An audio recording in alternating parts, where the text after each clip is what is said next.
ce à quoi tu dois veiller, c'est qu'il puisse s'exprimer et souffler. En fait, c'est un peu le dernier souffle du personnage j'aime bien cette image, c'est le dernier souffle âme du personnage qui s'en va et tu lui dis au revoir.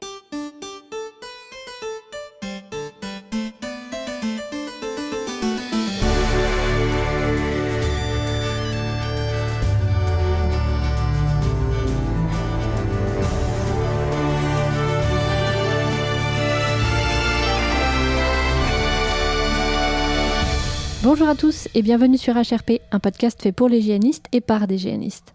On se retrouve aujourd'hui pour la partie 2 de l'épisode sur la sécurité émotionnelle. Dans la partie 1, nous avions parlé en détail de la place que celle-ci a dans notre univers ludique aujourd'hui et de comment nous pouvons la mettre en place en tant qu'organisateur mais aussi en tant que joueur. Mais il nous reste encore à aborder dans cette partie 2 quelques outils qui peuvent nous aider à veiller au bien-être des participants, mais aussi nos expériences, nos échecs et nos réussites. Je laisse donc la parole à Léonard qui s'apprête à introduire les questions liées aux outils de sécurité émotionnelle. On a commencé un peu à pas mal les aborder. Il est temps de passer à la rubrique sur les outils. Quel outil sécu émotionnel vous connaissez et qu'est-ce que vous en pensez? Alors on a fait une liste, elle n'est pas exhaustive et elle peut bien sûr évoluer. On peut commencer par la safe room ou safe zone. Est-ce que quelqu'un je pense que là je pense qu'on a tellement exprimé déjà sur la question, ce serait peut-être mieux qu'on parle de nos favoris parce que sinon vas-y. Je pense. Peut-être juste sur la safe zone, il y a au safe room plutôt, il y a un truc intéressant aussi, c'est pas que de la sécurité émotionnelle, ça permet aussi à des gens de pouvoir s'extraire du jeu un moment parce qu'ils doivent se piquer pour leur insuline ou quoi que ce soit. À l'été. Je dirais, il y a plein de raisons pour lesquelles les participantes et participants doivent pouvoir sortir du jeu, et quand tu es dans un jeu 24/7 hyper, on va dire, contraint ou contrit, c'est-à-dire tu dois vraiment jouer dans les toilettes et dans tes chambres, tu as besoin de ce genre d'endroit-là aussi. Donc, il faut bien réfléchir à un espace où le joueur peut être libéré, où la joueuse peut être libérée du jeu à certains moments. En mass-larp, on sait bien que c'est moins... On a eu aussi, tu as aussi des safe zones qui vont permettre de faciliter la mécanique de jeu. Je pense notamment à La Ville qui est un jeu un peu en mode Silent Hill, où techniquement les gens ne peuvent pas manger pendant 2 jours, s'ils veulent, parce qu'ils récupèrent de la nourriture, mais c'est compliqué. Par contre, s'ils avaient envie, dans la safe zone, tu avais à manger. Tu avais de la soupe, tu avais un super tiramisu spéculoos où pendant 4 ans, j'ai pas pu en bouffer une seule fois. Et en fait, donc, c'était ton choix de si tu avais envie de vivre la faim parce que tu trouves que ça nourrit mieux ton jeu, ou si tu as juste envie de dire oh là là, j'ai faim, et tu vas aller manger des trucs en safe zone. En fait, sur les deux façons de faire étaient tout le temps légitimes. Et du coup, la safe zone devenait un endroit où tu pouvais vraiment chillax complet et tu retournais là-dedans. Et le matin, il diffusait des odeurs de café, sachant que tu n'avais que de l'eau à disposition. Mais les couloirs puaient le café. Le Convention de Genève. Moi, en outil, c'est torture, ça. En outil, vraiment. Et on avait signé pour ça. Ah, d'accord. C'est vrai. Et payer aussi. Participer aux frais. Pas moi j'étais orga PNJ. Mais en 3 outils en termes de safe word, moi je me rends compte qu'il y en a vraiment un que je n'ai jamais utilisé et que je vois partout. Et vraiment, c'est celui c'est vraiment moi, c'est le yellow, green, enfin vert, rouge, yellow. En fait, en gros, c'est l'idée de ce safe word là, c'est de dire si tu trouves on dit toujours green, c'est si tu veux essayer de pousser les gens à y aller un peu plus loin. Et j'ai un peu du mal avec ça parce que j'ai l'impression que si je disais green à quelqu'un parce qu'on est en train de faire une engueulade, techniquement c'est pour dire j'ai l'impression que t'hésites, tu peux y aller, mais j'aurais vraiment l'impression que tu dis à la personne en face t'es un peu faiblard là mon loulou, ce serait bien de te mettre dans le cul. Fond, je suis pas ta mère. Dans le fond, je suis pas ta mère, tu vois, et vraiment je me sentirais pas légitimée de le dire, et je n'ai quasiment jamais vu personne l'utiliser, et je pense qu'à chaque fois dans la liste des safe words d'un gène, il est là, et je trouve qu'il bouffe de l'espace parce que c'est un truc en plus à se mettre dans la tête. Et je sais pas, s'il y a des gens qui s'en servent, envoyez-nous des courriers parce que moi je m'en sers pas, et vraiment je trouve qu'il est assez décourageant. Agile a quelque chose à dire, donc je pense qu'on pourrait dire pour quelqu'un ça, de façon passive en bracelet en fait. Oui. Tu l'affiches, tu dois pas le dire. Et en fait, et par contre moi jamais utilisé le bracelet. Moi je l'ai utilisé, il fonctionnait pas, il tournait dans tous les sens. C'est ça, voilà, donc, l'idée est bien, mais la réalisation. On s'en était servi sur d'autres trucs avec les bracelets, c'était assez plus pratique, mais c'est vrai que de savoir que quand il est en verbal, j'ai jamais eu envie quand j'ai fait des scènes comme ça de dire green en mode et parce que j'aurais vraiment l'impression de dire à la personne je te trouve mou du genou, même si c'est juste parce que j'ai envie de dire je sens que t'hésites un peu, peut-être que parce que dans ce cas-là je lève le pouce, tu vois, je lèverai le pouce juste pour dire vas-y tu peux y aller, pour signifier genre tu peux y aller plus loin. Par contre, un safe word que j'utilise de plus en plus, que j'ai découvert sur un jeu en 2020. Alors techniquement, ça s'appelle le tap out. Ça veut dire tu tapes pour sortir. Moi, j'aime bien faire, tu sais, comme les films français qui prennent un nom anglais et qui le modifient encore en anglais. Moi, nous, on l'appelait le double tap. Et en fait, le principe de ça, je crois que j'en avais parlé dans l'épisode sur l'intimité. C'est tu te tapes, genre par exemple sur la poitrine, pour bien que les gens ils le remarquent, surtout s'ils te regardent au niveau du visage. Et en gros, c'est pour faire une sorte de nom. et la personne en face doit réagir par rapport à son nom. Et par exemple, on avait eu un atelier où les gens nous mettaient face à des situations où c'était genre, oui, puisque c'est comme ça, vous allez chanter en public, n'est-ce pas? Et donc tu faisais... Et la personne en face faisait, vous savez quoi? J'ai pas envie de vous écouter. Et en fait, c'était intéressant parce que du coup, c'est la personne en face qui te met dans cette situation où tu vas devoir te retrouver à chanter en public. T'as pas envie de le faire. Bah, c'est aussi à cette personne de devoir gérer la sortie. Parce que c'est elle qui a voulu te mettre dans une situation difficile. Moi, j'avais eu ça à Libertine où, en fait, à un moment donné, donc c'était un jeu vraiment, on a dit un clip de Mylène Farmer pendant 3 jours. Je me retrouve sur une table et on me dit, levez votre robe. Sauf que moi, en dessous, j'ai un legging Décathlon de cycliste et j'ai pas envie qu'on voit Quechua sur mes jambes, dans ma robe Jane Austen. Donc, je soulève un peu ma robe. Et à un moment donné, ils font, relevez-la encore. Alors, c'était un jeu où vraiment c'était dans le délire. Donc, c'était pas choquant par rapport à ça. Et là, j'ai fait, devant tout le monde, et il a fait, vous savez quoi? J'en ai assez vu. Et en fait, c'est bien parce que c'est même pas en mode de toute façon, j'ai pas envie de te regarder. Enfin, genre, c'est pas insultant ni rien. C'est genre, c'est moi qui a voulu te mettre dans cette posture-là.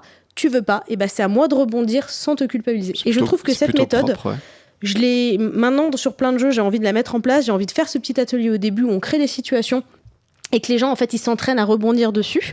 Et vraiment, je trouve que c'est très bien parce que c'est auditif, c'est visuel, et puis c'est en mode ah ouais, t'as voulu me faire ça, gère maintenant.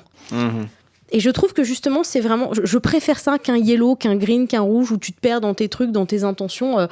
Voilà, je préfère ça en fait, parce que du coup, en plus, il y a une réponse en face et tu peux reprendre ton jeu en fait. C'est plus facile. Oui, et trop d'outils tue la sécurité émotionnelle. C'est-à-dire à un moment, faut pas 12 safe words en fonction de. Mais j'aimerais que tu fasses la même chose, mais sur la tête. Enfin voilà, on va pas. Avec un petit livret c'est comme les annonces, tu vois. Voilà. Hein? Alors, moins il y a d'annonces, mieux c'est. Émettre... Alors en revanche, moi quelque chose que Cora mentionne et qu'on a tous mentionné, etc. C'est les ateliers, les ateliers pré-jeu. Ouais, pour moi, c'est la clé de voûte de la sécu émotionnelle. Parce que c'est là où tu vas expliquer comment tu le vois, comment tu l'as pensé, à quoi ça va servir et quels sont les outils à disposition, et tu vas pouvoir les mettre en pratique. Un truc très très couillon, c'est s'il y a un safe word, moi je fais toujours un mini atelier safe word, même sur Meubleur, où tu te pousses les mains l'un de l'autre jusqu'à ce que tu dises le keyword, le safe word, parce que c'est dur à dire un safe word. Ouais. Tu vas arrêter avec la porte? Je suis chez moi, je fais ce que je veux. Non merde. Parce que la claque en plus. Parce que je trouve que c'est dur à dire, et donc un bête petit atelier pour s'entraîner à le dire. De même, s'il y a des métatechniques, notamment sexuelles, etc., c'est important de les mettre en scène et que tout le monde se sente à l'aise avec la technique, ou exprime qu'il n'est pas à l'aise, exprime ses limites vis-à-vis de tout le monde. Et donc pour moi, la clé architecturale de toute la réflexion de sécurité émotionnelle du GN, c'est les ateliers pré. Ok. Où tu vas présenter l'intention, comment tu l'envisages, comment tu vas la mettre en place, ce qui va être à disposition, et faire tester les mécaniques, quoi. Les icebreakers, comme tu dis, le faire une première fois, parce que dire une seule fois déjà le safe word, ou faire un premier Arsamandi, ça permet effectivement de ne pas être confronté à la situation pendant le jeu, quoi. Donc c'est important d'avoir ces moments de icebreaking. Moi, j'irai plus loin que ça, donc atelier certes, mais en amont même, entretien. À l'inscription, s'assurer que les gens qui s'inscrivent sont bien en accord avec le type de jeu que tu veux faire, c'est pas évident. Alors, tu as la note d'intention, elle est passive. A priori, si tu la décris bien, tu as des gens qui viennent jouer au jeu que tu veux proposer, et s'ils l'ont bien comprise, mais tu n'es pas certain du tout qu'ils l'ont comprise. Donc, du coup, un entretien à l'inscription, ça prend du temps. C'est très, très lourd. Mais c'est salvateur parce que lors de tes ateliers, tu vas avoir des gens qui sont certainement davantage, on va dire, prêts à vivre ce que tu veux leur proposer. Donc, avoir quelque part les participants, les participantes qui tablent avec ton type de jeu, c'est la première chose à faire, parce qu'après, sinon, tu vas avoir un hiatus et les gens vont jouer dans n'importe quel type de jeu, ou vont jouer de façon différente, ou ne vont pas vouloir se calibrer avec les autres, parce que, non, finalement, c'est pas un jeu pour moi, mais il est trop tard. Je suis sur place, je suis en train de faire un atelier, waouh, je savais pas que ça allait être ça. Donc, c'est un peu comme quand tu montes dans la montagne russe, et puis il est trop tard, quoi. Quand ça commence à descendre, tu dis, non, je veux plus y aller, mais t'es embarqué. Donc, l'entretien permet d'éviter d'avoir des gens à un atelier qui se rendent compte que c'est pas pour eux. Donc, pour moi, tout ce qui, en fait, permet, on va dire, d'affiner ou d'être certain que le type de joueur et de joueuse que tu as correspond bien à ton type de jeu, c'est quelque chose de tout bonus et tout boni pour les participants. Je vois que vous souriez parce que ça va claquer. Parce que Cora est en train de faire des bêtises à travers la porte. Mais voilà, il faut vraiment pas mettre tous les outils sur tous les gènes, ça ne sert vraiment à rien. C'est confus, voilà. Moi, un truc que je considère encore quand même comme un outil, parce qu'en fait, c'est pas encore c'est pas encore répandu partout, on va dire. Alors qu'en fait, je pense que ça aurait pas besoin d'être considéré comme un outil, mais d'être juste une forme, quelque chose qui fait partie de la pratique du GN, c'est la calibration, on en a parlé. Moi, je pense qu'à titre personnel, c'est le truc qui m'aide le plus à me sentir en sécurité. C'est-à-dire que je sais que moi, je vais me sentir pas en sécurité quand j'ai pas le contrôle, quand je sais pas, qu'en fait, quand il y a la surprise et l'inattendu. Je suis pas quelqu'un qui me complaît énormément dans je m'attendais pas à ça. Non, en fait, moi, je me plais énormément quand je m'y attendais et ça arrive et là, je peux le jouer vraiment à fond. Et en fait, du coup, pour moi, c'est très important pour moi de me calibrer avec les gens avec qui je vais jouer en amont et potentiellement, des fois, pendant le jeu, une petite calibration de ok, là, on va jouer ça, juste voilà mes limites, voilà machin. En fait, c'est juste pour communiquer et retourner du côté du joueur à joueur et rappeler et remettre un petit peu de distance parfois, ou juste préparer les bornes de ce qu'on va jouer. Pour moi, c'est hyper important. Et du coup, moi, c'est vraiment l'outil qui m'est le plus utile. Malheureusement, c'est vrai que c'est pas encore le cas partout. Par contre, je pense que c'est un outil à prendre avec modération. C'est-à-dire que trop de calibration, ça peut faire l'inverse. C'est-à-dire qu'on arrive Faire ton gène avant le gène, c'est pas la bonne idée. Voilà, c'est ça. Mais on en parlait dans la voiture, de la calibration, parce que c'est encore aussi assez mal compris ce que c'est. Et donc là, j'ai vraiment envie de traduire l'article qui est sorti il y a quelques jours, qui est un questionnaire pour guider la calibration pré-jeu, en tout cas, parce que le but, c'est d'aligner les envies de jeu, pas de coécrire les anecdotes de tes persos.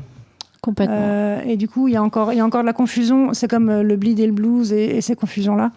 Je pense qu'il y a encore un peu de boulot pour que ce soit co-création, pertinent. calibration, c'est pas la même chose. En fait. C'est ça. Et c'est parfois lié. Complètement. Et puis surtout quand inconsciemment c'est imposé, parce que on en revient sur nos exaltés, c'est super de venir me voir 6 mois à l'avance pour me dire que tu veux faire ça, mais on verra. Ouais. Ça doit se faire à deux, ça doit pas être de façon imposée. Moi, j'ai déjà eu aussi des moments où j'avais envie d'aborder certains trucs. Les gens me disent non, moi, je préfère découvrir. Et ben, je vais le respecter. Moi, il y a un atelier que j'adore, surtout sur les jeux en groupe, parce que c'est plus difficile à faire à 50. Mais s'il y a des groupes, c'est pas une sellette de personnages, parce qu'il y a des sellettes de personnages où chacun son tour revient et répond. C'est une sellette d'attente de jeu. Ouais. Qu'est-ce que je peux faire pour toi, etc. Ouais. Voilà, c'est qu'est-ce que j'attends de ce jeu, qu'est-ce que vous pouvez faire pour que je passe un bon GN et comment je peux vous aider. Et donc, c'est un tour de parole de 2 à 3, 4 minutes par personne max.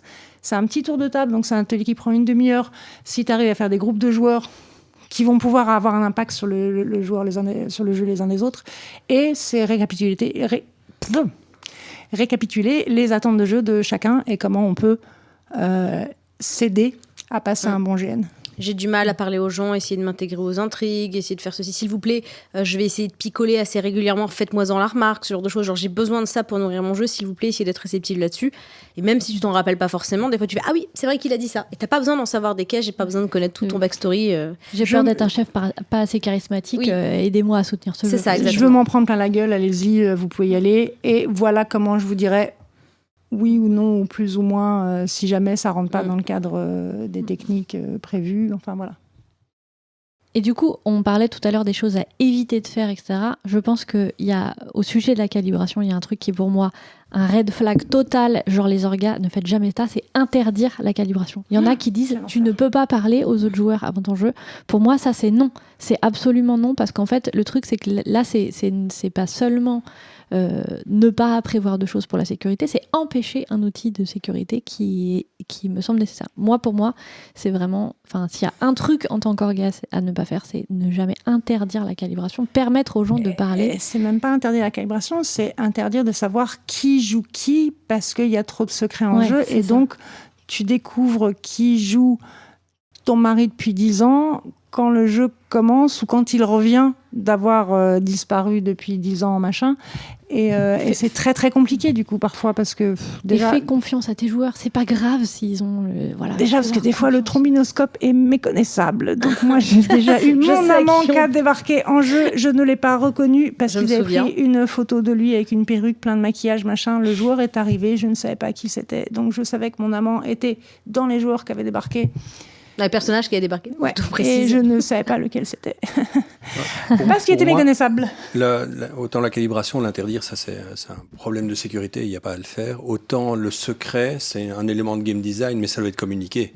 Parce Ouais, que c'est toi ça. tu Oui, dis c'est ça, ça. je ne veux pas, C'est ça. mais c'est un choix de game design qui pour moi n'est pas nécessairement problématique en termes de danger. Mais si te dit attention, tu peux tomber sur n'importe qui. Mais ça t'empêche de calibrer le secret sur qui joue qui.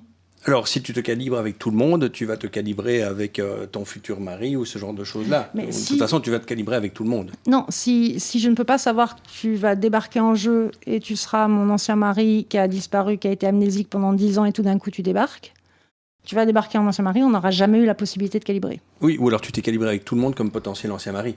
C'est un Ça élément fait de game beaucoup. design. Oui, Ça mais fait d'accord. beaucoup d'anciens Ça, maris, si t'as 10 quand même. joueurs ou 10 joueuses, c'est pas un problème. Certes, j'en ai 2, mais bon. T'en as une flopée, non? Non, mais je veux c'est- dire, si on est 100, c'est pas possible, ce type de game design. Hein, donc, mais c'est un, Et pour moi, c'est un. 30-40, Ouais, C'est- 30-40, c'est beaucoup aussi. C'est trop. Cette question-là, je pense que ça revient aussi avec la problématique générale de la culture du secret. Moi, j'avais fait ma conférence Beta Lab l'année dernière sur les GN qui sont pas du tout ce qu'ils prétendent être, en mode plot twist et tout, etc. Genre, en fait, où tu penses que tu viens faire un Doctor Who et en fait, c'est c'est un Cthulhu comme d'habitude. c'est un Cthulhu comme C'est pas d'habitude. Et en fait, C'est tu pas vois, bon. genre le contrat social par rapport à ça. Et c'est vrai que moi, il y a eu un jeu où vraiment j'ai un peu, pas gueulé, mais en fait, je faisais un jeu sur la truc de la Seconde Guerre mondiale et mon personnage, c'était 95% de romance. Et il y en avait avec 2 personnages forts du jeu. Et on me disait, en gros, tu vas pas leur parler. Pas de calibration avant le GN. Donc je leur ai envoyé un mail pour leur dire ça va pas être possible. Tu peux pas me faire épouse de machin plus qui se tape un nazi en même temps. Oui, le mot il dit là, je suis obligée de le dire. Et en fait que tu m'interdises de parler avec les joueurs avant. Parce que oui, évidemment il y avait des trucs par rapport aux deux, des incompréhensions, des malentendus sentimentaux. Je dis mais en fait tu vas nous arrêter de nous infantiliser et on va parler. Et genre ce personnage là, je suis censée être mariée avec depuis 10 ans. On a des enfants ensemble. On a un quotidien qui s'est établi. Et j'ai dit, avant le GN, je veux pouvoir discuter avec pour savoir comment ce quotidien se passe. Comment ça se passe quand on s'énerve, comment ça se passe quand on a des moments d'émotion, est-ce qu'on se prend dans les bras, est-ce qu'on ceci, est-ce que tu me rabroues, Et on n'a rien dévoilé de nos histoires, on n'a rien dévoilé de nos sentiments, on n'a même pas parlé de ce que l'un pense de l'autre. C'était pas du tout le but, c'était juste t'établis une routine en fait, et t'établis un mouvement de confiance. Et c'est vrai qu'il y avait vraiment ce côté, je pense qu'il y a beaucoup de gens qui ont l'impression que si tu prépares les choses, tu retires l'émotion. Et ça, je le dis depuis des années, je leur dirai tout le temps. Si je sais que je vais recevoir une déclaration d'amour ou que je dois en faire une, même si je le sais, j'aurai quand même les mains moites. Le fait de le découvrir, ça me change rien. Au contraire, ça évite tellement de malentendus d'organisation ou d'écriture. Pour moi, la découverte du secret ne remet pas en question. En plus, des fois, tu le devines parce que, mine de rien, on n'est pas notre premier coup d'essai. Hein. Il y a 20 ans, t'as couché avec une nana. Oh là là, il y a un gosse de 19 ans et 1 mois qui te ressemble vachement. Hein, si tous les orphelins d'outre-terre se tenaient la main. Ça, c'est gratuit. Mais c'est tellement vrai. Mais voilà, mais c'est genre à un moment donné, on les sent venir les plots quand même. Enfin, il y a quand même 2-3 trucs qui sortent. Et vraiment, je trouve ça dommage de pas pouvoir. Je comprends le truc, mais c'est mon scénario. Mais il y a tellement de merde qui peuvent s'intégrer là-dedans, ou au pire des expériences moyennes parce qu'on nous a permis d'y aller. Des fois, tu te dis, ce serait peut-être mieux en fait de lourder le secret, de nous permettre juste de communiquer un peu, quoi. Cette romance BDSM. Voilà. Sur C'est tout ce que tu as dans le ventre. Voilà, c'était une romance BDSM et pas moyen de savoir qui joue qui, donc 0 calibration pré-jeu, c'est un peu chaud, quoi. Bah, du coup, t'as une demi-molle de jeu. Je suis désolée, mais c'est ça. Parce que Pardon. Des traces de jeu, on dit traces. Non, mais c'est ça, parce qu'en fait, ouais, tu veux nous faire vivre un truc extraordinaire et fou, etc. Mais en fait, étant donné qu'on se connaît pas et qu'on n'a pas pu parler, c'est un peu genre... Je n'ose pas trop y aller, alors que lâche-moi un peu l'affaire, même 1 heure avant, pour pas que je me sois fait le fil du jeu dans ma tête, laisse-nous parler, et crois-moi, je peux te dire que ça va pas prendre la même proportion, quoi. Après, je pense qu'il y a certaines personnes qui... Parce que du coup, tu parlais du fait que toi, ça va pas t'empêcher d'apprécier le moment. Je pense qu'il y a des gens que ça empêche d'apprécier le jeu, qui ont besoin de ce secret. C'est pour ça que moi, je pense il faut pas forcément que la transparence, elle soit imposée. Mais, mais je pense qu'il faut donner l'opportunité à tout moment aux gens qui veulent se calibrer de pouvoir le faire. Et du coup, ça veut dire que potentiellement, s'il y a un secret, l'orga doit donner l'opportunité aux deux, si aucun des deux ne veut se calibrer, très bien, si les deux veulent garder le secret. Par contre, si il y en a un des deux qui dit peut-être que, là il faut leur permettre de se mettre en commun, parce que même s'il y a un peut-être que, ça veut dire qu'il faut le faire. Mais ça je l'entends, et c'est pour ça qu'il y a des formats que j'aime énormément, souvent sur les jeux internationaux, où en fait toutes les fiches de personnages sont accessibles dans un Google Drive. Tu vas lire ce que tu veux. Ouais, complètement, je suis d'accord. Et en fait, le principe, moi, très souvent, ce que j'ai fait, après aussi, il y a toute une notion de fair play, etc., et de pas être gamiste, et d'essayer de dire, oh là là, je m'y attendais pas du tout. Et d'en fait, essayer d'en mode, ouais, Avec cette voix. je savais tout à fait où se trouve le trésor, je l'ai sorti dans mon cul. Mais vraiment, moi, je sais j'avais des joueurs qui me disaient, non, moi, je veux rien savoir, je veux savoir absolument rien du tout. Et bien d'accord, moi, par contre, j'ai été lire les fiches, donc je savais, ok, machin, en fait, c'est un pervers, machin, il a tué machin truc. Ok, donc du coup, je vais pouvoir faire des regards plus insistants, je vais pouvoir faire ce genre de scène. Je ne sais pas, mais du coup, je vais créer des opportunités plus sympas. Moi, je me sentais beaucoup plus en sécurité parce que je savais où ça allait. Lui, il a vécu son kiff du secret et tout. J'ai quand même réalisé avec le temps que quand tu as une culture du secret, tu as quand même vachement plus de regrets derrière ouais, mais je savais pas et je savais pas quoi faire.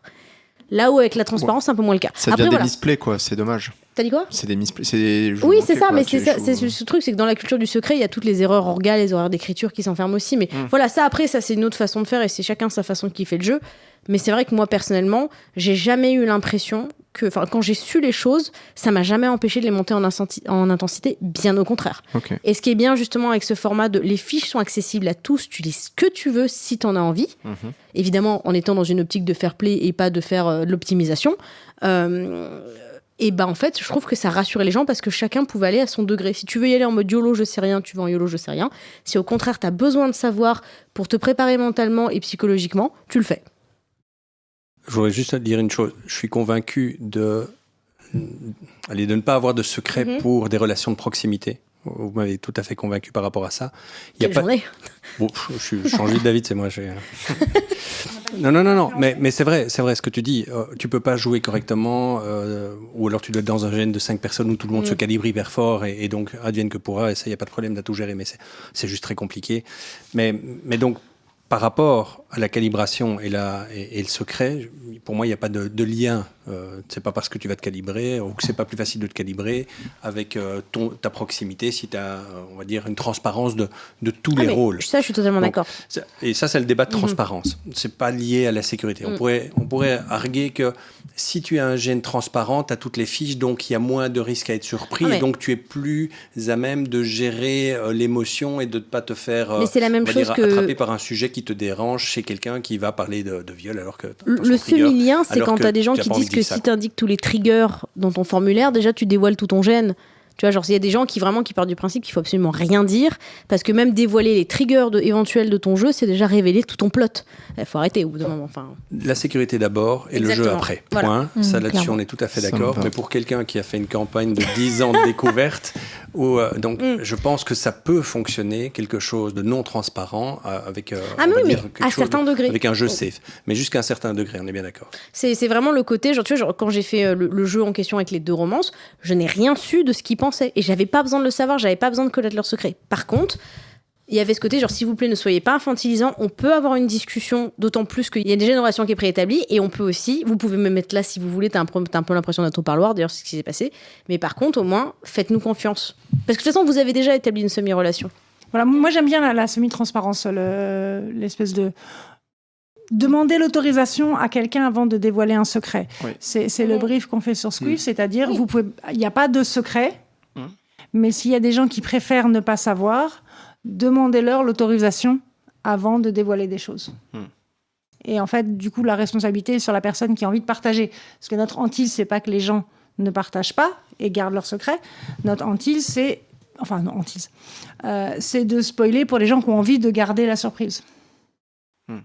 Voilà. Sur base volontaire, en fait. Sur base volontaire. Ouais. Sur base de questions. Donc, on va parler de ça.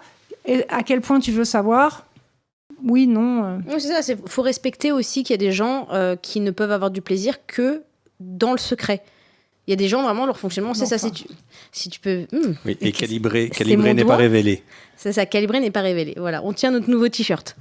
Une collection de t-shirts. Du coup, Anne, tu nous avais parlé des safe words diégétiques. Est-ce que tu peux nous expliquer ? C'est des safe word light, il y a 0% de calories. C'est ça. Oui, l'autocorrect veut toujours mettre diététique. En fait, le safe word ou mot de sécurité, parce qu'on parle un espèce de sabir anglo-saxon, parce que c'est de là que la plupart de ces pratiques nous viennent.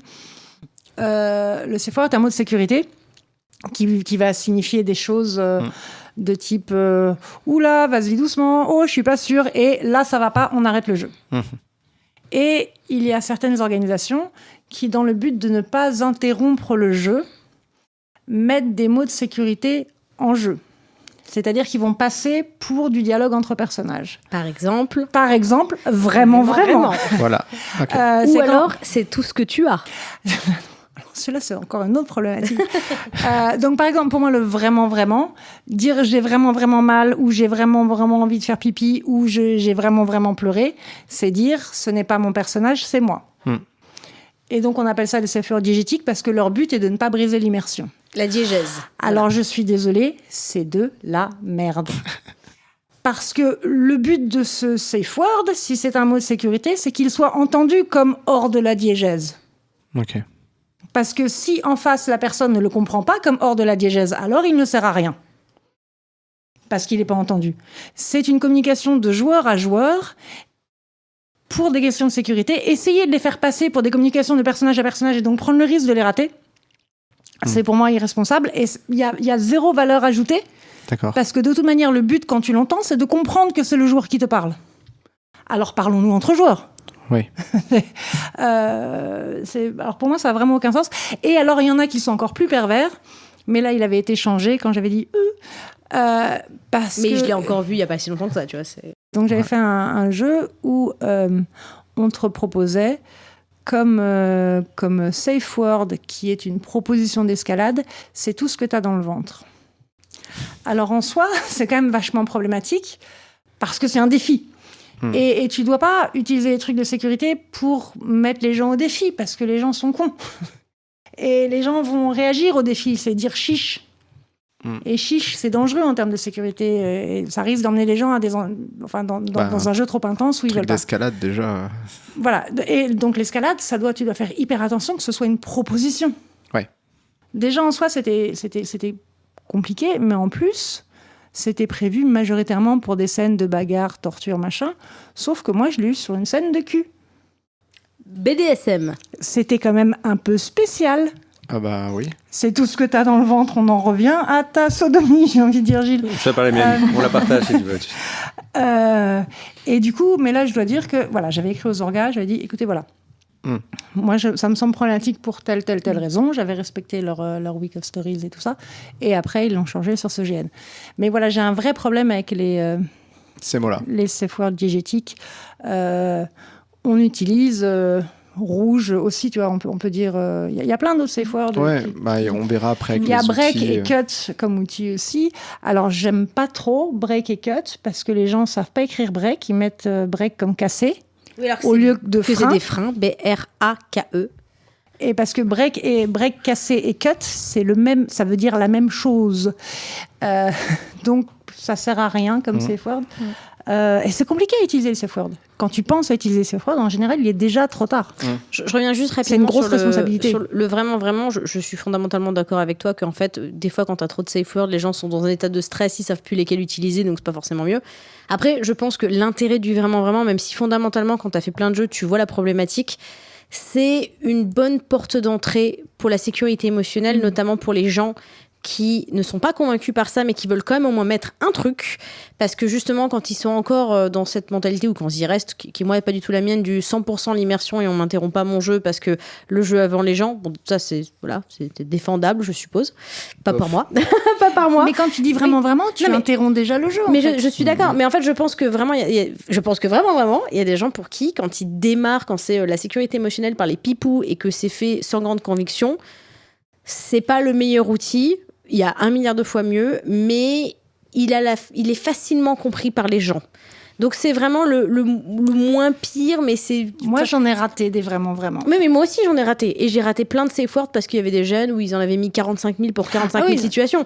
Mais je veux dire, je voudrais pas l'interdire totalement si c'est le seul truc que des gens préfèrent utiliser parce qu'au moins, ils mettent en place de la sécurité émotionnelle. Alors, avec la carte Premium LARP, peut-être qu'on peut le faire interdire. Pardon. Mais pardon, on fait des blagues, voilà. Moi, je vais pas l'interdire, c'est pas ma place d'interdire, hein, mais moi je le déconseille vraiment. parce que j'en ai raté plein, Ouais. parce que je le trouve pas safe, et parce que peut-être que rien, c'est mieux que ça, parce que je le trouve relativement D'accord. indigent comme méthode de sécurité, parce qu'elle n'est pas sécuritaire. Et Ouais. donc se dire je suis en sécurité sans l'être, Moi, pour le coup, je l'aime beaucoup, le vraiment, vraiment, même si j'entends complètement ce que tu dis. Moi, je suis complètement d'accord avec le fait que si tu veux faire du hors-jeu, tu fais du hors-jeu. Moi, j'ai le même problème avec les règles. Je déteste les règles qui essayent de passer des compétences avec des espèces de phrases qui vont être digérées. Non, il y a un moment, dans la vie, on n'a pas de système de gameplay. Donc, en fait, c'est normal de sortir du jeu pour en mettre. Et je trouve que ça brise moins l'immersion que d'essayer de trouver comment... Enfin, voilà. Moi, je suis complètement d'accord avec toi. et de retenir le 22e. Voilà, c'est ça.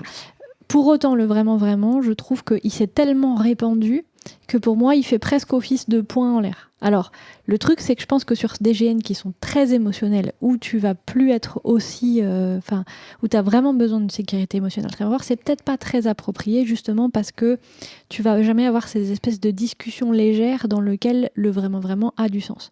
Pour autant, il y a plein de moments où je sais pas, par exemple... Imaginons que je suis sur un GN où je n'imagine pas du tout que je vais tomber sur des trigger warnings. Et ben c'est plus facile. En fait, le truc, c'est que c'est un peu l'équivalent du point levé. C'est un moment où tu dis je suis en train de parler en tant que joueur et pas en tant que personnage, de dire ça. Et en fait, je trouve que ça passe bien dans les discussions qui sont du type genre, moi, il y a une jeu qui va pas m'aller. J'ai pas forcément toujours le réflexe au moment où il y a un truc qui me fait peur parce que je vais avoir un trigger warning, de lever le poing pour dire nanana. Des fois, je fais juste non, je veux pas jouer ça. Et la personne est juste vraiment, vraiment. Je fais vraiment, vraiment. Et voilà. Et du coup, il y a des moments où c'est utile. Je pense que dans les moments où on est vraiment tous vraiment dans un moment très émotionnel, pas bien, etc., c'est peut-être pas approprié. Donc ça va dépendre des GN. Mais voilà, moi je trouve qu'il a cet avantage de s'être répandu énormément. Et de rentrer en fait dans les discussions communes, qui fait que, comme tu dis, Cora, c'est une bonne porte d'entrée, dans le sens où en fait même sur les GN où ils sont pas mis en place, les joueurs l'utilisent maintenant, tu vois. En tout cas, moi je l'ai constaté, il n'y a pas besoin que les orgas l'aient dit pour que les gens l'utilisent. En France, dans les GN courants, quasiment tous les GN que moi je fais, qui sont du médiéval bourg traditionnel, et il est rentré en vigueur, quoi. Et après, il y a peut-être, alors attention, il y a de l'intensité, mais on n'a pas des fois les mêmes niveaux d'intensité, surtout dans des GN comme ça. Je pense qu'il est plus entendable. En tout cas, moi, le peu de fois que je l'ai entendu, ça a quand même fait tilter quand même pas mal de gens à ce moment-là. Mais comme on dit, on commence par ça, puis ça évoluera, et c'est ça aussi qui est bien, parce que un truc je vois beaucoup moins de gens qui se mettent directement hors jeu comme ça, si quelque chose n'allait pas, en levant le poing. C'est quelque chose que je vois plus trop, et pourtant à un moment c'était quelque chose où les gens le faisaient automatiquement, quoi. Et c'est vrai que du coup ça peut être moins intrusif dans un camp de deux personnes qui vont échanger un truc en jeu. S'ils lèvent le poing, tu le vois même quand t'es pas dans la conversation. Enfin, c'est pas dramatique, mais moi c'est vrai que je trouve qu'il est plus confortable sur certains moments que de lever le poing. Maintenant, je suis d'accord avec le fait que ça doit pas servir à passer forcément des informations en jeu que tu veux passer hors jeu. En fait, il sert plus à dire je suis en train de sortir du jeu qu'à essayer de passer un truc qui va pas briser l'immersion. Enfin, je sais pas si vous voyez ce que je veux dire, mais je pense qu'effectivement l'utiliser en tant que je vais essayer de tourner la phrase pour ne briser personne du jeu, je suis effectivement d'accord avec le fait que c'est pas une bonne pratique, dans le sens où en fait si tu sors du jeu, tu sors du jeu, et c'est mieux pour tout le monde, c'est plus clair, et c'est voilà. Mais de fait, quand on l'utilise, en fait, je l'entends rarement utilisé comme ça. En vrai, je l'entends plus utilisé en question. Genre vraiment, vraiment. Donc vraiment, c'est un vraiment. check. Donc en fait, il remplace plus qu'un safe word, il remplace un check.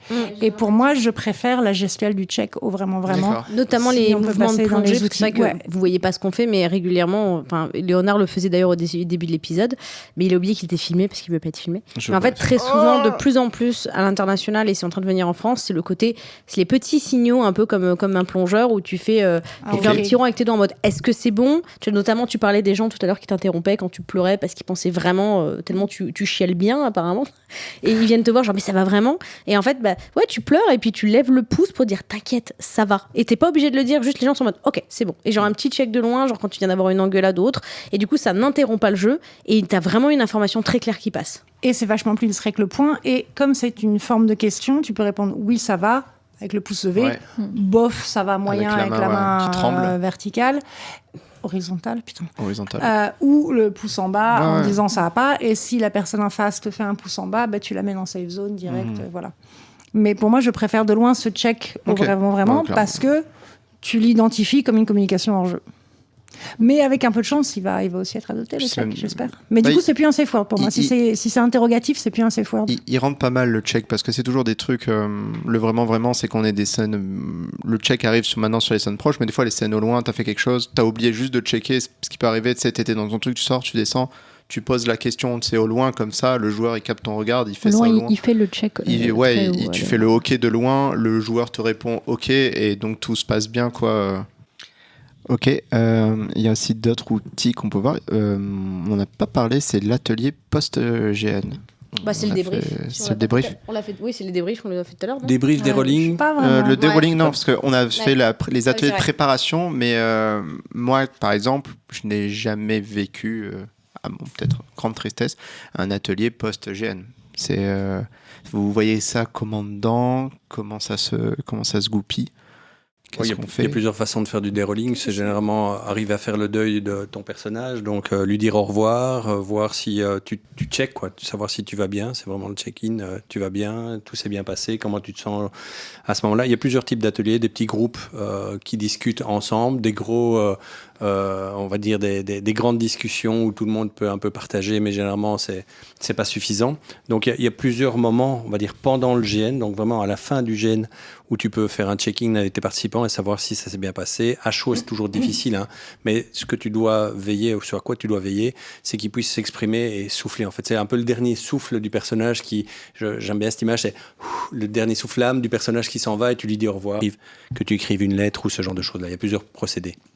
Oui, c'est ça. Moi, j'ai envie de dire, l'atelier immédiatement après le jeu, moi, en général, je suis un peu tout le temps le même.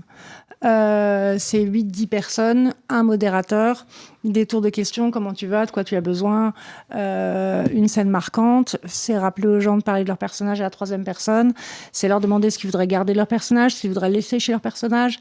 Enfin, voilà, un truc un petit peu... et ne jamais oublier de commencer par un tour de compliments. Ouais. Dire quelque chose de positif qu'ils ont aimé dans le jeu à quelqu'un d'autre autour de la table. Donc voilà, c'est un petit moment de mise à l'écart du personnage. Et puis après, il y a une semaine après proposé d'avoir un débrief buddy si ça a été un petit peu dur. Donc ils identifient une personne et qu'ils aillent activement checker auprès de la personne une semaine après comment elle se sent, s'il y a des trucs qui collent un peu du jeu, etc. Ou alors la mise à distance par la lettre, etc. S'ils en sentent le besoin, un épilogue du perso. Mais une chose que je déteste, c'est qu'on impose ces ateliers. Je savais qu'elle allait en parler. 100% d'accord. Parce que personnellement, moi, c'est pas du tout comme ça que je fonctionne. Non. Donc, je les propose quand j'organise, mais je ne les fais jamais quand je suis joueuse. On a fait un GN en Espagne. En fait, après le jeu, nous, on n'avait pas passé un très très bon jeu, mais on était très contents de voir les gens. Et on voulait aller se foutre dans le jacuzzi et picoler de la sangria. Et en fait, on était en mode genre, est-ce qu'on a besoin de dérouler ? Non, c'est pas ce type d'expérience. Et donc, on nous dit, il y a les ateliers de dérolling qui vont démarrer. Ok, d'accord, merci. Non, merci. Les ateliers vont démarrer. Est-ce On que est vous venu voulez- chercher 7 fois. dans le ouais. jacuzzi. 7 C'est fois. presque l'orga qui c'est veut les arriver pour ateliers dire de GN. Et Il y avait un appel à la chialade qui m'a un petit Ouais, peu... ouais. C'était un peu comme quand tout à l'heure on disait le fait qu'il faut pas faire un début de GN en disant vous allez vous en prendre plein la gueule, ça va vous remonter. Non, enfin, l'appel à la chialade aussi, c'est genre faut aussi accepter le fait que les gens sont pas forcément retournés parce que t'as vécu et c'est pas qu'ils sont orgueilleux et qu'ils veulent pas l'accepter. Et s'ils sont retournés, c'est peut-être pas leur mode. Moi, je sais que si le GN m'a marqué, ou qui m'est marqué ou pas d'ailleurs, j'ai souvent baissé mes barrières très fort au moment du jeu. J'ai pas le temps. À la fin du jeu, dans la demi-heure entre la fin du jeu et les ateliers, de revenir à moi, en fait. Je suis encore dans un espèce de no man's land entre la Corée du Nord et la Corée du Sud. Et DMZ. Et du coup, moi, j'ai besoin de plus de temps, j'ai besoin de solitude, j'ai besoin de calme, j'ai besoin d'être toute seule. Voilà. Mais j'ai fait des dizaines d'ateliers avant de me rendre compte que ça me faisait plus de mal que de bien, parce que moi, c'est un atelier de sécurité émotionnelle pour sortir du jeu, donc je vais le faire. Et j'en ai fait plein. Et puis après, j'ai fait, mais en fait, c'est tout pourri, ça ne me convient pas. Ouais, complètement. Donc je les propose, mais je fais hyper attention ne pas les imposer. Et il faut que les gens testent pour eux ce qui fonctionne pour eux, quoi. En atelier de dérolling que j'avais eu sur un jeu qui était très très drôle, c'est terminé sur un point super fort, etc. Et donc, là, ils avaient mis en place un truc. Ok, tout le monde, la musique est finie, on a applaudi, c'est bon. Alors, on va faire un truc. Premièrement, on va se mettre en cercle. Vous allez dire votre vrai prénom.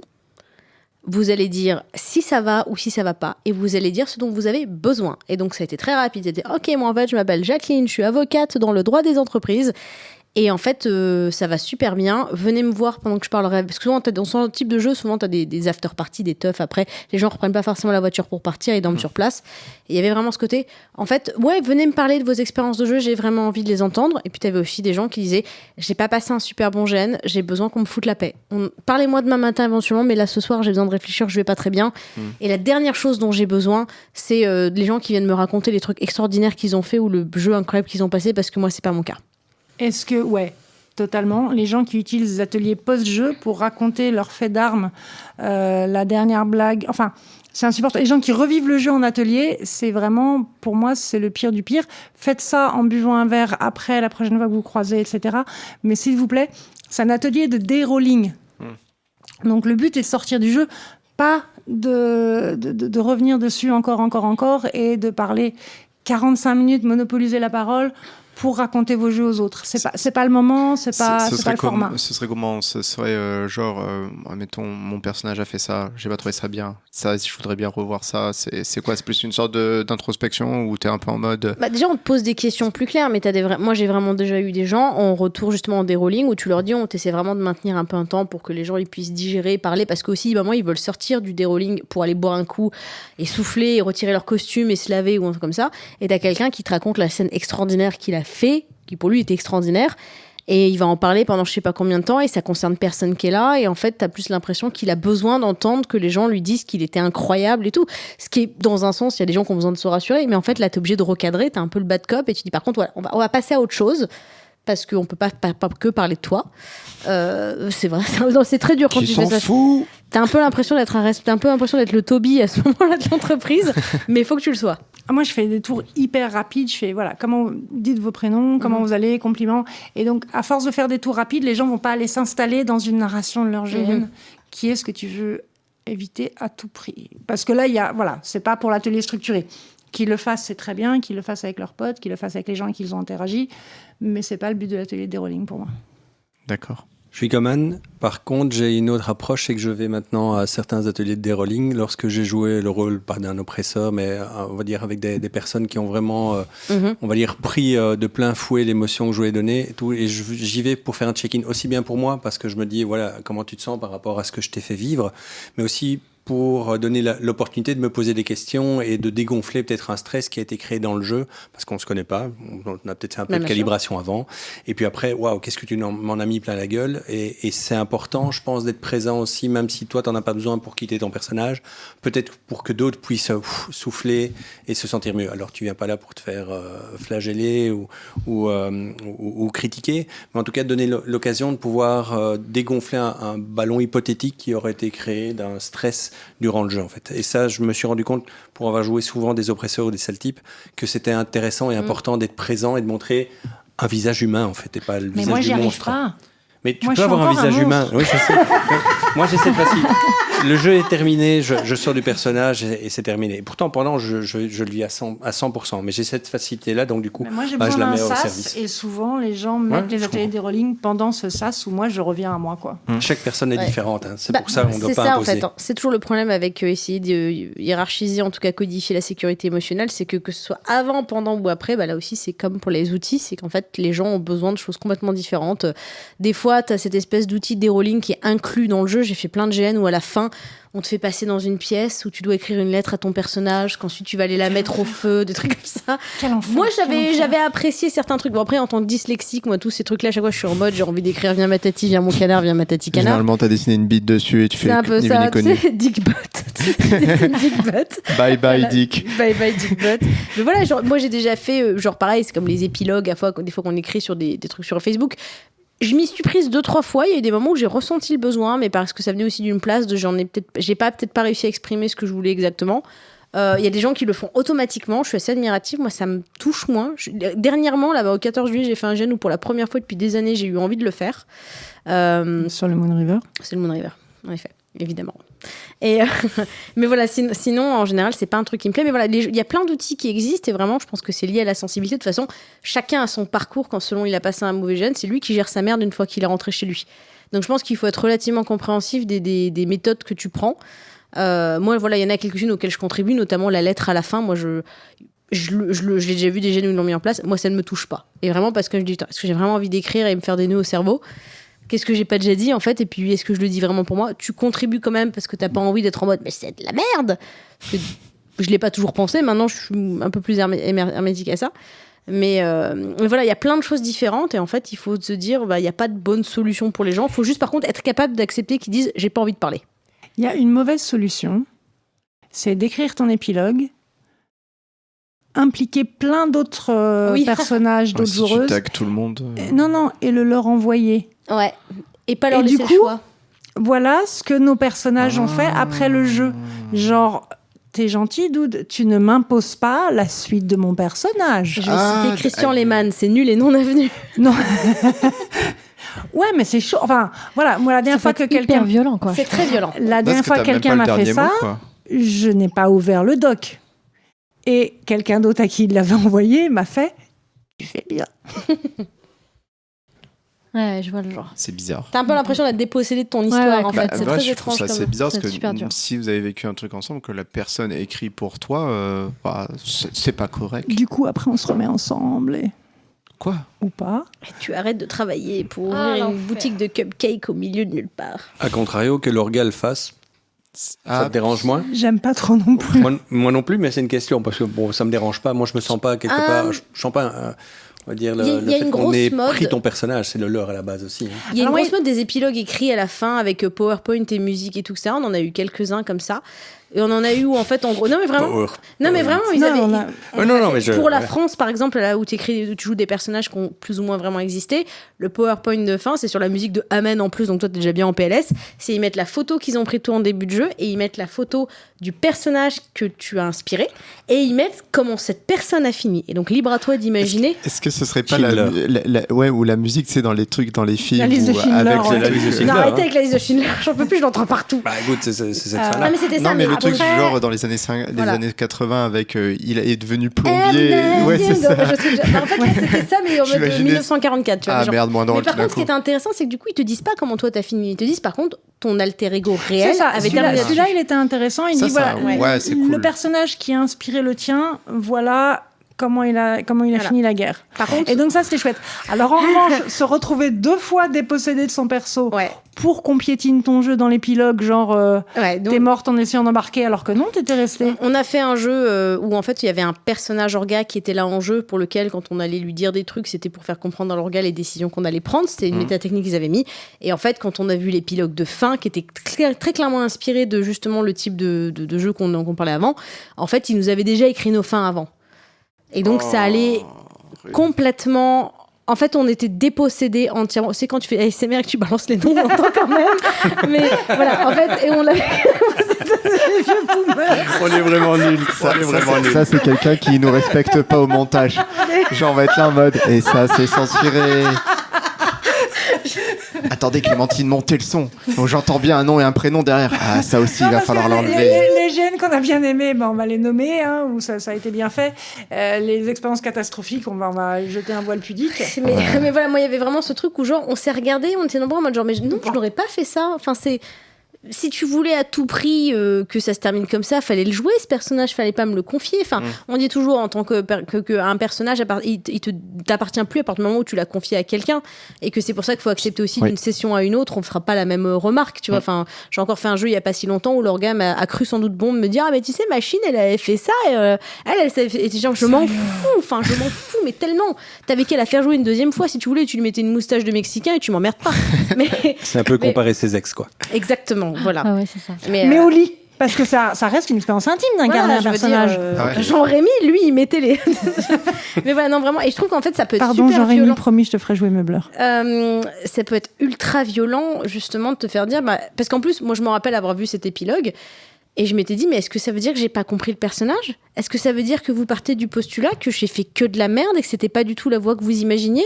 Est-ce que j'ai rien compris ? Est-ce que vous me Et en fait, d'après d'un commun accord, on s'est quand même tous regardé en mode, on est d'accord qu'on n'est pas d'accord avec ça. Et après, on s'est appris que les orgas étaient pas d'accord entre eux.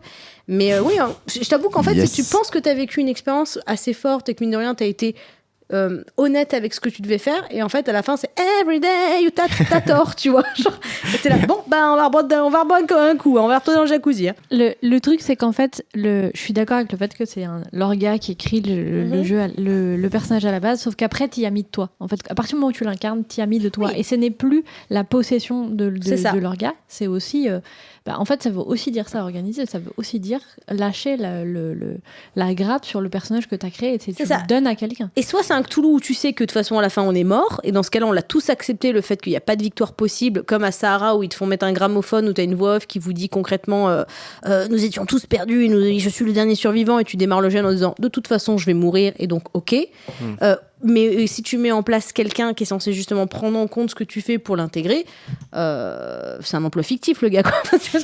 Ouais, je vois. C'est un peu, tu fais ou tu fais pas, mais voilà, c'est un peu plus compliqué. Donc on arrive sur notre dernière partie, l'expérience personnelle. C'est quoi vos réussites et vos échecs vos échecs, bien joué Lona. Échecs et maths. C'est quoi vos réussites et vos échecs en tant que joueur, autant en tant que joueur que orga? Anne?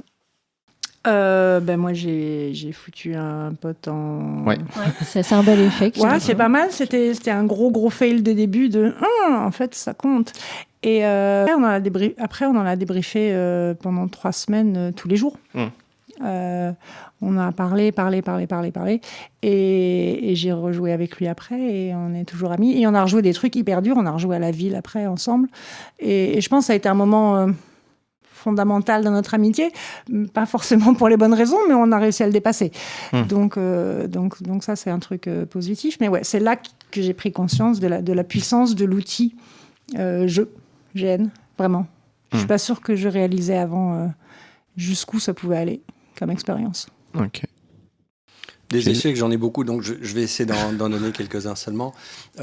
Mise en place de sécurité émotionnelle où tu penses qu'en tant qu'orga, tu pourrais gérer les CFA. Tu leur dis, voilà, en cas de problème, venez nous chercher, on est au local orga. Un gros flop, ça on l'avait vu. Je voudrais que les gens évitent de faire ce flop-là, c'est une expérience, ne le faites pas, ça fonctionne pas.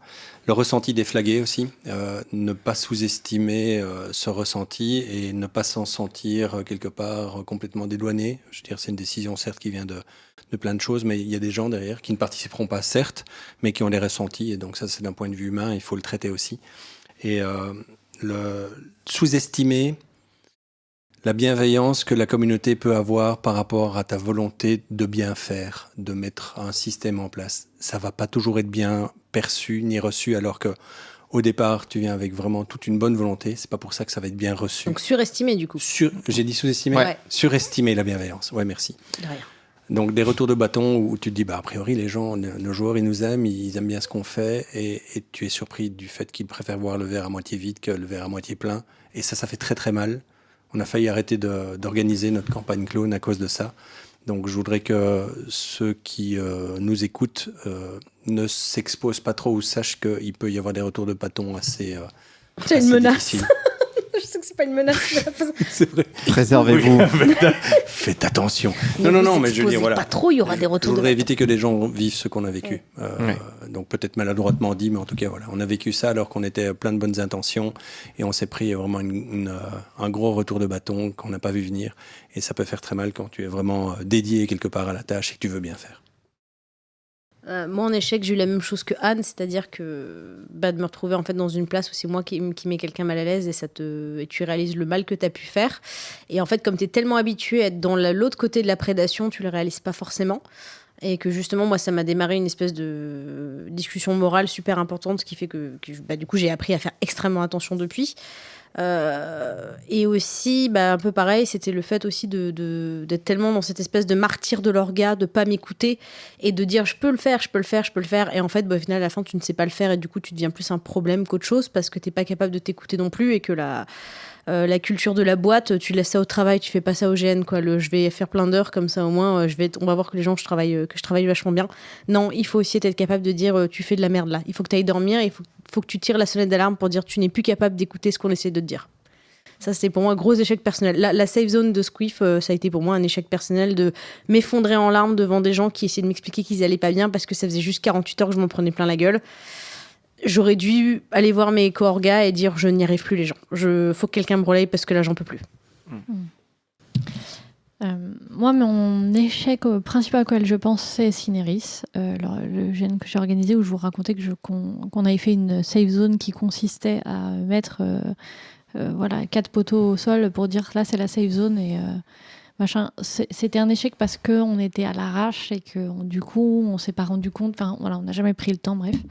Et en plus de ça, les orgas, on est plusieurs, mais dont moi, à des moments senti pas bien. Je pense que vraiment on a voulu bien faire et on avait plein de bonnes intentions, mais sans y mettre la vraie préparation et énergie qu'il fallait.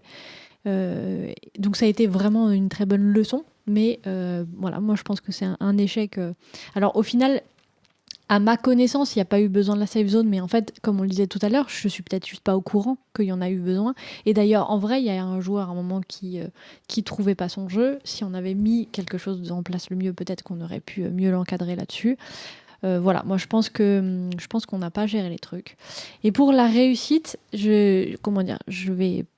ça a commencé d'un échec. C'est-à-dire que je jouais avec une amie à moi, on jouait de façon très très proche, on jouait 2 sœurs plus que fusionnelles. Et en fait, à un moment dans le jeu, elle a commencé à se sentir pas bien. Moi, je l'avais pas forcément vu venir. On s'est mal compris sur des trucs qu'on avait calibrés et qui, du coup, ne se sont pas passés comme ils devaient se passer pour elle. Moi, j'ai l'impression que ça s'était passé comme on avait prévu. Du coup, on l'a pas senti. Moi, j'ai pas non plus su, une fois qu'elle allait pas bien, réagir comme il fallait au début. Donc, ça a commencé par un gros échec en fait, du coup, on est sorti du jeu. Et quelques temps après qu'elle se soit un petit peu calmée, etc., on en a parlé, on a débriefé et on a trouvé une scène pour venir rattraper les problèmes parce que du coup ça avait eu des impacts sur le jeu qui n'étaient pas forcément logiques. Et on a trouvé une scène pour le rattraper et franchement je pense qu'on a créé une super scène. C'est une scène qui pour elle a été sa meilleure scène du jeu et qui, pour moi, est l'une des scènes dont je suis le plus fière dernièrement parce que c'est une scène qui m'a vraiment fait sortir de ma zone de confort et c'est un peu mon ambition en ce moment, de réussir à oser faire des scènes un peu plus visibles, un peu plus machin, parce que j'ai tendance à avoir un peu peur d'être trop visible, un peu la peur de la performance scénique, on va dire, tu vois, c'est un peu ça. Et là, j'avais vraiment réussi à faire un truc où genre tout le camp s'est arrêté et nous a regardé parce que globalement, j'étais en train de lui tabasser la gueule au milieu du camp, donc c'était un peu visible.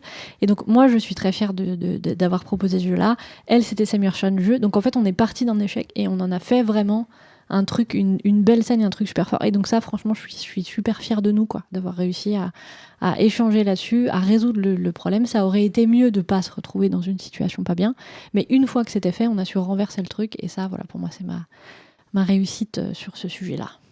Voilà. Moi, j'ai un bébé réussite. C'est premier run d'un GN. Et on est fatigué. Ça, c'est pas... Alors, les joueurs ont l'air d'avoir passé un bon moment, mais nous, ça n'a pas été dans le sens qu'on prévoyait, etc. Donc, il était tard, on devait encore démonter... Ça avait pris du retard et le sang, on était crevés. Et moi, je suis à un stade de la journée, on est debout depuis 5h du matin, les minuit, où j'ai accumulé beaucoup de frustration, beaucoup de fatigue. Le jeu se termine. Et j'ai demandé à une joueuse si elle voulait bien animer le cercle de rolling que je devais faire moi, parce que je ne me sentais pas en capacité d'écouter les joueurs, parce que j'étais trop frustrée. Donc, j'en voulais aux joueurs. Ce qui est ridicule, hein, mais c'est vrai. J'en voulais aux joueurs. Et du coup, je me sentais pas du tout en capacité, moi, d'accueillir leurs paroles, leurs besoins, leurs machins, parce que moi, j'avais trop de frustration, de besoins. Et j'étais capable de le reconnaître et de demander à quelqu'un d'autre de le faire, ce qu'elle a fait très bien et avec beaucoup de gentillesse. Et je pense que pour moi, avoir été capable d'identifier que j'étais pas capable de le faire, c'est un succès. Je pensais que c'était celui où tu étais parti faire le DJ du coup à côté. Parce pour te détendre. Il y a celui-là aussi. Oui, c'est pour ça que j'ai ri, parce que je pensais que c'était DJ Marcy. C'était pas DJ Marcy, mais voilà. Et tu dis que c'est un bébé réussite. Moi, je trouve que c'est une grosse réussite. C'est hyper bien d'être capable d'identifier. Mais parce qu'elle est née de quelque chose que je valorise pas tellement, c'est-à-dire ma frustration par rapport au déroulement d'un jeu. Je pense qu'il y a un point qu'on n'a pas abordé aussi. et je vais être très rapide là-dessus, mais c'est le côté, je pense que dans la question de la safe zone et autres, et des sécurités émotionnelles, il y a un côté très genré aussi. C'est qu'on met souvent les femmes dans les safe zones, comme si en fait, il y avait... Franchement, j'ai déjà vu des gens passer du principe que c'était aux femmes de leur équipe de s'occuper de ça, comme si c'était une prolongation du care féminin qu'on a en général déjà de devoir gérer les émotions, parce que c'est les mamans. C'est les mamans qui s'occupent des émotions. Et je pense que des fois, il y a des gens qui se rendent même pas compte que dans leur équipe, c'est instinctivement aux femmes qui vont proposer, même si elle est là pour faire de la logistique, hein, même si elle est là parce qu'elle fait autre chose, que c'est j'ai déjà vu des orgas qui, de même, qui vont être dans le délire du « mais tu m'avais rien demandé », ils vont se dire bah, « du coup, tu t'en occupes ». Mais elle a pas forcément plus de connaissances que toi, elle a peut-être moins d'expérience, mais en fait, j'ai déjà vu des gens partir du principe que c'était aux nanas de s'en occuper. Donc voilà, pensez-y. Food for thoughts. Et moi, ma petite victoire, je dirais, je pense que c'est maintenant mon aptitude que j'ai développée depuis quelques gènes. Je ne supporte plus le petit vélo dans la tête du j'aurais dû faire ci, j'aurais dû faire cela, etc. Et je combats mon syndrome de l'imposteur depuis des années en essayant de me préserver pour l'avenir et de me dire, en fait, bah, je devais toujours voir les gens avant un gène pour dire, si tu veux à un moment donné, si tu as l'impression que ça fait 10 heures qu'on tente des trucs et que ça marche pas, viens me voir en hors-jeu, on calibre 30 secondes. Parce que je ne supporte plus l'idée d'être en hors-jeu, d'être en jeu tout le temps, même quand tu vas pisser, t'es en jeu, et en fait, tu driftes tout doucement vers un truc qui est pas intéressant, mais tu t'obstines à vouloir rester en jeu, alors qu'en fait, juste, tu chopes la personne 30 secondes, vous vous mettez d'accord sur un truc, et ça te remet sur une rive complètement différente qui va relancer ton jeu. J'ai des copains comme ça, ils disent, moi, 5 jours de gêne, je fais pas un seul hors-jeu, ok, mais moi, à un moment donné, je vais partir sur quelque chose, et je vais peut-être me rattraper à rien du tout. Et maintenant, je me dis, bah non, en fait, je vais voir les gens, je leur dis, s'il faut qu'on fasse un hors-jeu de 5 minutes pour qu'on recalibre, ou si t'as des idées, viens me voir. Et moi, ça m'a sauvé une quantité extraordinaire de gêne, quoi. De me dire, en fait, non, j'ai le droit de l'exprimer, j'ai le droit de passer un bon moment aussi, en fait, je suis là comme tout le monde. J'ai le droit de m'amuser aussi, en fait. Et avant, j'aurais jamais osé déranger les gens avec mes envies. Et maintenant, je me dis, bah en fait, non, elles sont totalement légitimes. Voilà. Si tu m'avais demandé, Théo, de t'épouser, peut-être que j'aurais dit oui. Mais je veux pas t'épouser, Théo. C'était timing. Succès, la fin de Clone, où on a voulu vraiment jouer avec des émotions hyper profondes. Cette année de jeux, de campagne qui se finissent, on finit avec la fin et la mort du personnage. On brise le 4e mur, personnage joueur. Le joueur a une conference call en direct avec sa famille, sa fille, sa femme, alors qu'il est minuit, 3 heures du matin, peu importe. Donc on avait fait un truc logistique très lourd. Et on n'a pas eu de casse, c'est un miracle peut-être. Je veux dire qu'on a eu de la chance, mais on avait réfléchi aussi un peu à la chose. Et j'ai vécu pour moi le moment de gêne le plus fort de toute mon existence, où, pas de nom, un participant a parlé à sa fille, à laquelle il n'avait plus parlé depuis des années. Et à la fin de Clone, il ne l'a même pas reconnu au début de la scène. Et puis à un moment, on voit que ça tilte. Et en fait, à la fin du jeu, il a dit, écoutez les gars, vous avez fait grâce à ça ce que je n'aurais jamais pu faire dans la vie de tous les jours, à savoir renouer un lien avec ma fille. Donc maintenant, c'est super. Votre débriefing tous ensemble. Mais je m'en vais parce que je vais la retrouver, quoi. Waouh. Merci. Super beau, quoi. Mais pour le même prix, et là je veux dire, attention, Oui, j'allais pour dire, le même prix, vous aurait avez pu être, l'inverse et vous créez un drame. Donc, la sécurité émotionnelle, c'est pas un petit truc. Là, vous avez joué un peu à Dieu. Là. On a joué à Dieu, mais on a eu de la chance. Donc voilà, c'est un succès. C'est un succès. J'allais faire du Ed Malcolm dans Jurassic Park. C'est genre, vous auriez pu avoir un sacré gros point là. Alors on peut en parler longtemps. J'ai eu les pires craintes de ma vie. Dès le premier retour, j'avais Mar, un safer qui est à côté de nous. Et je vois la participante fondre en larmes, et je sais pas si c'est des larmes de joie, et je me dis, aïe, qu'est-ce qu'on a fait? Il faut tout arrêter. Ouais. On arrête tout. Alors que c'était tout le final sans participants et tout. On arrête tout. Elle sort, je suis juste à côté, et je fais un check avec elle, comment tu te sens? Et heureusement, c'était des larmes de joie, et le reste a continué comme ça. Donc c'était pas juste un hasard. On s'est dit, ok, on a une convergence de bonnes choses. Alors il y en a qui l'ont vécu moyennement, mollement, ainsi de suite. Mais moi, je sais que c'était Anne que je devais avoir, je crois. Moi, j'ai eu 3 sorties de jeux Clone. Donc, oui, j'ai passé mon dimanche matin. C'est la mère Macrel des sorties de jeux de Clone. Elle en a fait plusieurs. Mais non, voilà. Donc ça, c'était un succès pour moi, et reste aujourd'hui encore une vision que j'ai qui me dit, bah voilà, si je peux expliquer pourquoi je fais du gène en tant qu'orga, waouh, merci. Merci au joueur qui a vécu ça, quoi. Ben, c'est une super conclusion. Et moi, quelqu'un peut rajouter... ça. Après ça, c'est compliqué. Ouais, en fait, c'est très compliqué. Moi, j'étais là, j'ai fait, et c'est un game qui est plié. Et toc. Allez, le petit Gilles qui garde ses trucs pour la fin. Ouais, il est vraiment gamiste. Hein. De toute façon, il avait préparé toutes ses questions. Et hop, contre Kems. T'es vraiment un maître bourrien, toi. Ouais, merci. Moi, je suis un gamiste. Je suis un gamiste. Je suis un safer. Nous arrivons sur la fin, nous arrivons sur la question de conclusion. Avez-vous des conseils pour les orgas et les joueurs qui voudraient proposer un jeu plus safe? Donc là, Clémentine. Un conseil qui va marcher pour les orgas et pour les joueurs, en fait, juste ayez de l'empathie pour les gens en face de vous. C'est bête, mais en fait, plutôt que d'être pas content de se dire que un tel est fragile, juste essayez de vous demander ce que la personne vit et ressent. Il n'y a pas besoin de plus que ça, et je pense que rien que ça peut suffire à déjà débloquer plein de situations. Voilà. Anne? Les erreurs que vous vous apprêtez à faire, quelqu'un les a faites avant vous. Renseignez-vous, parlez aux gens. C'est vrai.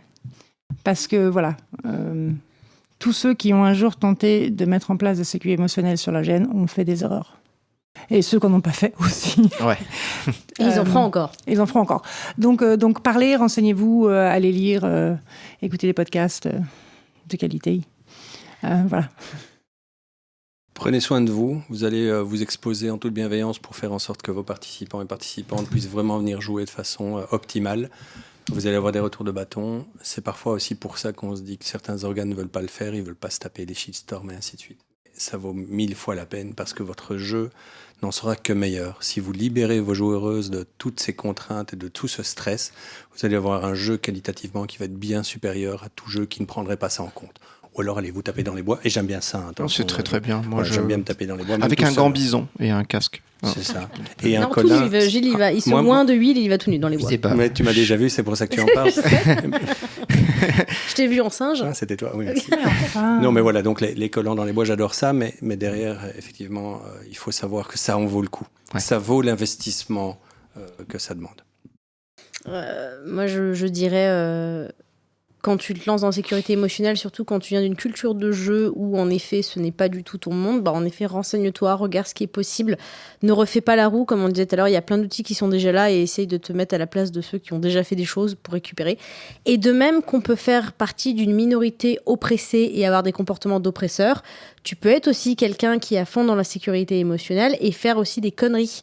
Et je pense qu'il faut avoir une forme d'indulgence pour les gens qui essaient de mettre en place la sécurité émotionnelle. On le disait tout à l'heure, tu peux faire de la mauvaise sécurité émotionnelle, mais à partir du moment où déjà tu te dis que tu veux la faire, et pas parce que tu l'as fait, parce que tu te sens forcé de la faire, mais que tu as envie de le faire, et que tu fais des conneries, faut avoir une forme d'indulgence. D'accord. Faut avoir une forme d'empathie et de pardon, parce que un gars qui en met en place parce qu'on l'emmerde pour ça et qui fait n'importe quoi, c'est une chose.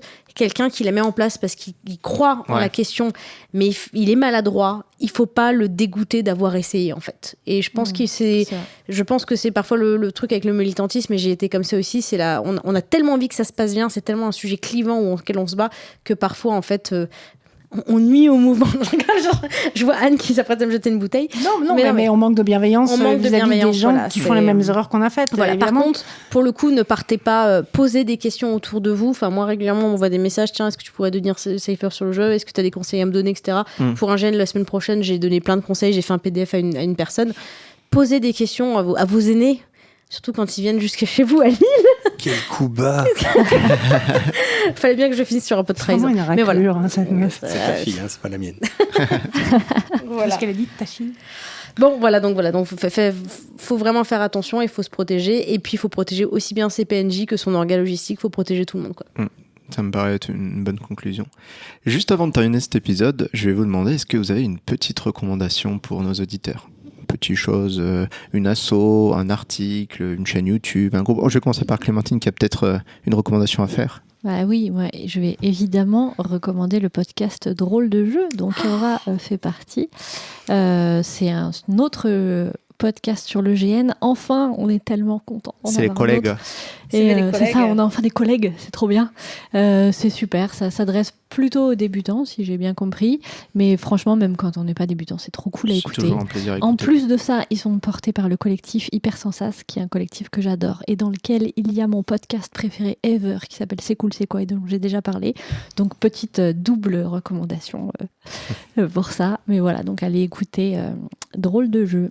Voilà. Moi, c'est nul parce que je peux pas recommander HRP, c'est complètement stupide. Il n'y a pas de réciprocité, tu te mets dans une posture, c'est comme en Chine, il faut pas ouvrir des trop gros cadeaux parce que je peux pas répondre. C'est ça. Donc je vais laisser Anne passer d'abord parce que je la balance. Balance.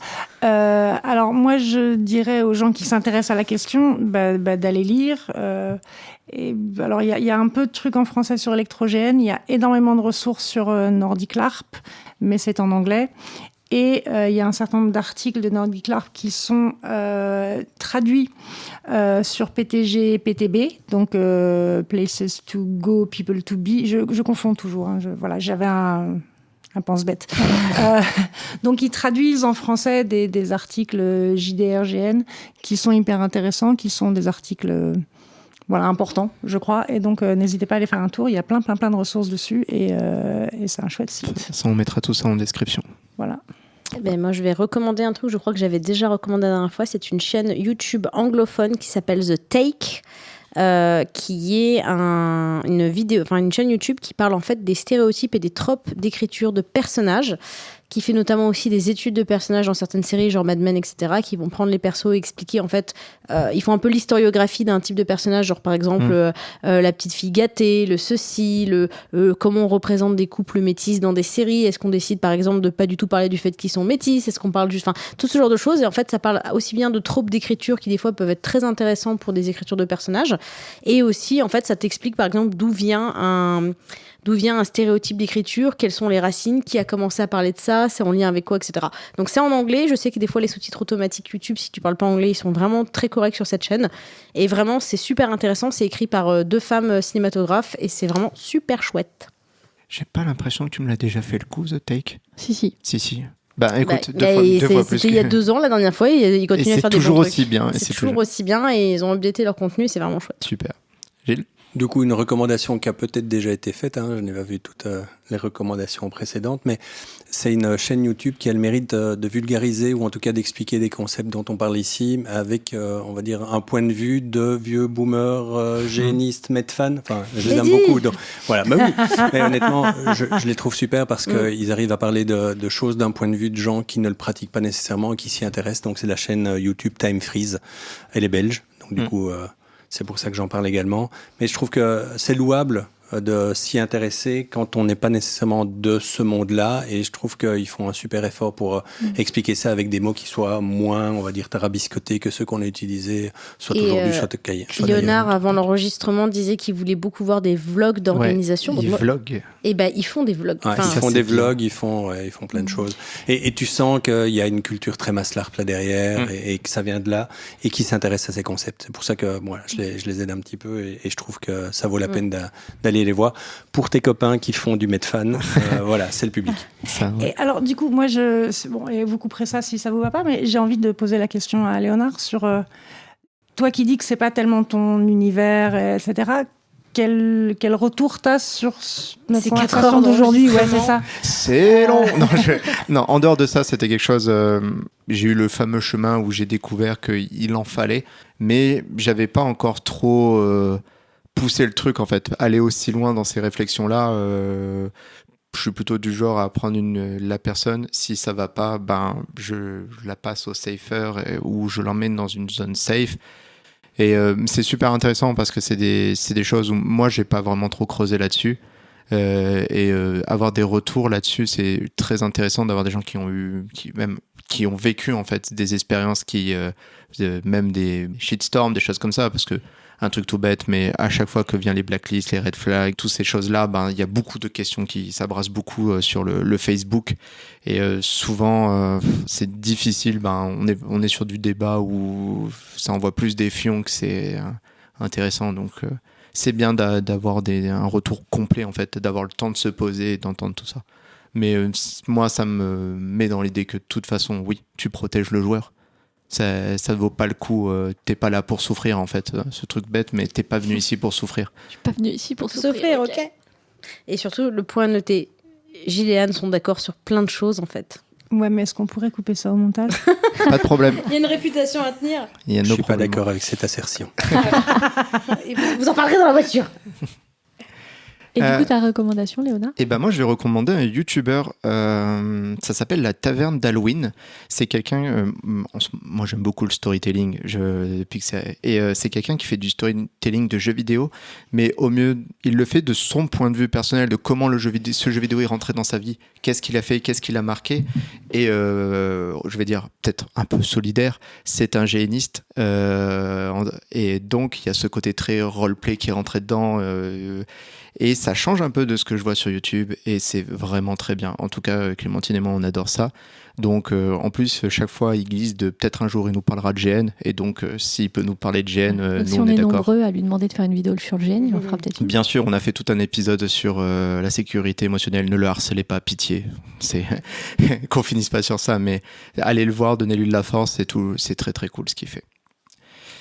Et c'est la fin de cet épisode. Merci à vous, chers invités. C'était vraiment très, très, très, très cool. Merci, chers auditeurs, pour votre écoute et votre fidélité. C'est toujours autant un plaisir de faire ce podcast. On a hâte de partager d'autres aventures avec vous. C'était très, très cool, ce petit week-end à Lille. Le Welsh, c'est vachement bien. Grave. Lille, c'est très joli. Peut-être on tentera l'aventure à Bruxelles. C'est dit Bruxelles, hein. Je dis pas Bruxelles, c'est Bruxelles. Non, il faut dire Bruxelles, sinon très bien. ça fait étranger. Sinon, ça mal. Mais tu vois, il faut pas Sinon, que tu y tu ailles, viens tu ne pas. sais pas dire le nom de la ville, il faut que tu t'arrêtes à Lille à chaque fois. Après, Il viendra, nous. Comme d'habitude, vous pouvez nous retrouver. Vous pouvez retrouver tous nos épisodes sur votre application de podcast préférée. N'hésitez pas à vous abonner à HRP pour ne rien manquer de la suite. Vous êtes aussi les bienvenus sur Facebook et pour nous faire des retours, n'hésitez pas. Et je rajouterais qu'on a maintenant un Instagram. On l'a pas encore annoncé. Alors, on l'a annoncé sur Facebook et plusieurs personnes nous ont rejoints. Mais maintenant, on a un Instagram. On essaye de temps en temps de partager des trucs en story. Et on a fait une story, effectivement. Donc, n'hésitez pas à nous rejoindre là-bas parce que ça nous poussera d'autant plus à y être actifs. Voilà. Oui. Et un petit mot de la fin. Merci beaucoup pour ton accueil, Cora. Merci beaucoup d'être venue. C'était très cool. Ben de rien. Heureux d'avoir partagé ça avec vous. Exactement. Ouais, merci Cora. Mais de rien. Voilà. Et puis merci. Merci à vous trois, c'était incroyable. Et merci à tous. Allez, à bientôt. À bientôt. Ciao, ciao.